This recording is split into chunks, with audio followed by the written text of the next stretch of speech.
Institute of youth development અને સ્વામિનારાયણ કન્યા વિદ્યાલયના સંયુક્ત ઉપક્રમે નારણપર ખાતે ગ્રંથયાત્રાનું આયોજન કરવામાં આવ્યું હતું. ગ્રંથયાત્રા નારણપરના રાજમાર્ગો પર ફરી હતી. ઠેર ઠેર ગ્રંથયાત્રાના વધામણા કરવામાં આવ્યા હતા. આ ઐતિહાસિક યાત્રામાં બેન્ડ એ ખૂબ જ મોટું આકર્ષણ જમાવ્યું હતું.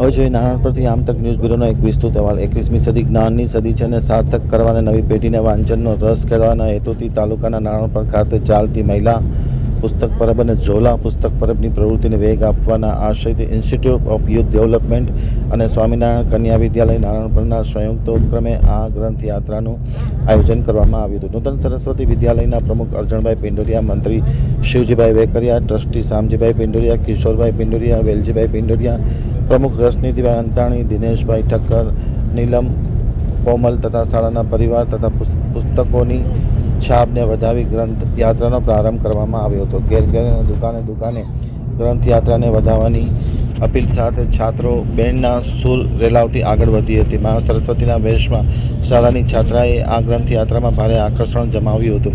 સ્વામિનારાયણ કન્યા શાળાની 300 છાત્રા અને નૂતન સરસ્વતી વિદ્યાલયના 200 બાળકો શાળા પરિવાર સાથે માતા વાંચે બાળકો વાંચે કચ્છ વિકસે જેવા સૂત્રો સાથે માર્ગ પરથી ગ્રંથયાત્રા અગ્રેસર થઈ હતી. મેઘજીભાઈ ખેતાણી પરિવાર તથા માજી સરપંચ મેઘજી પુડિયાએ ગ્રંથયાત્રાના વધામણા કર્યા હતા. 1.5 કલાક સુધી આ ગ્રંથયાત્રા નારણપરના માર્ગો પર ફરી હતી અને ઠેર ઠેર તેમના વધામણા થયા હતા. ઇન્સ્ટિટ્યૂટ ઓફ યુથ ડેવલપમેન્ટની પ્રેરણાથી વર્ષાબેન જોશીના માર્ગદર્શન હેઠળ ગ્રંથયાત્રાને સફળ બનાવવા માટે શાળા પરિવાર ગ્રંથસારથીઓએ ખૂબ જહેમત ઉઠાવી હતી એમ આમતક ટીવીની સાથેની વાતચીતમાં માહિતી આપતા જિજ્ઞા જોશીએ જણાવ્યું હતું.